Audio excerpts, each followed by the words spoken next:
Title of this video is A Broken Spirit. Uh, you may well be familiar with the scripture. I think it's in Psalms 51, verse 19. It says, "A broken spirit are the offerings of God." Is what He likes to see is a broken spirit. Okay, well that's good. Of course, context of that scripture there was David had was doing a little shacking up with Bathsheba and got her husband killed by putting him up in the front line, and so that he could secure himself a little piece of ass there. And then her firstborn son dies. Then the second son that she brings forth is Solomon. you know and all of that story. But the thing is that a broken spirit doesn't always have to manifest with us being overly what's a word for it, overly respective. I notice this a lot of times in certain groups, especially amongst a lot of Catholics, and also in certain Catholic writings, which I'm very familiar with, even though I'm not quote unquote a Catholic person.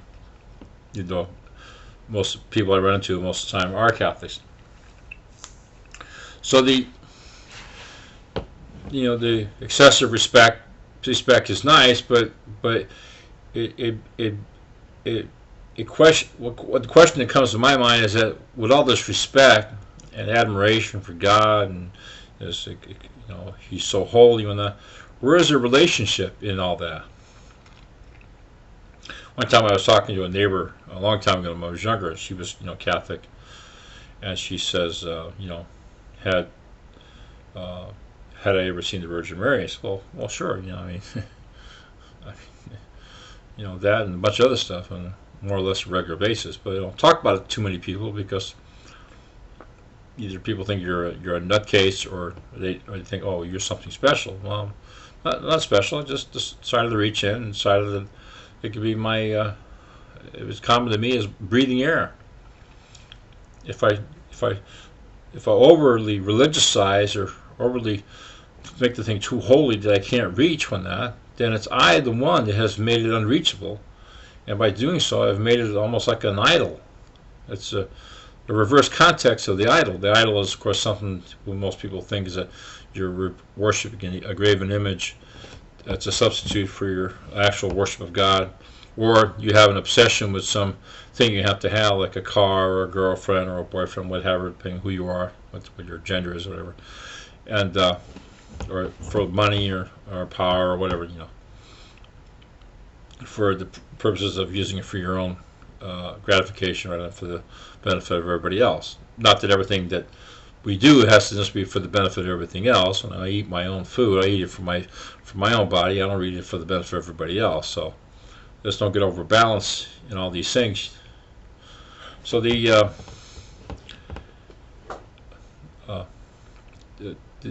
attitude of respect is one thing, but in that respectful attitude, do we have a relationship? Now we can, amongst the Catholics, we can point to different people like the three sisters of Fatima, that saw the Virgin Mary, and then of course two of the girls died. The other one that was still alive, actually, she just died here recently. She was I looked her up. She was in a monastery in Spain, and she was 96 when she died, and she was the last of the Fatima girls, who were just walking to church one day. Weren't on their knees praying. They weren't, having a long face. Thing. That's an interesting point to bring out, because when they least expect it, bang, something happens. Just like for me, and others that I've read about. You least expect it, something happens. It's the farthest thing you weren't involved with, you weren't looking for. Like even Paul says, he says, if you have a ministry, don't seek it, don't care for it. Act as though it's not there. Don't try to get it to go further than what it should be. And like I've said in other tapes, I don't know if all the money and all the technology and all the pamphlets and all the world is gonna accomplish a thing. It's actually going on right as we speak, and like what the prophets of old says, that if it was told you, you would not even believe it, even if it was told you. He's doing a hidden work in the spirit, and many of you people are not even aware of it, and yet it's being done. Is it done because I spoke 10 words a minute, or I spoke no words, or doing this or doing that, or even the question may well be, is why you bother talking in the first place if it's being done in the spirit realm? Well, that's true. That's a valid point.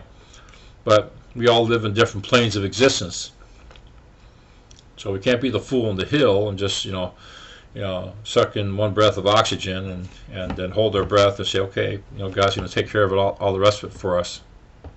I mean, that's fine. If He does it for you, then hey, more power to you.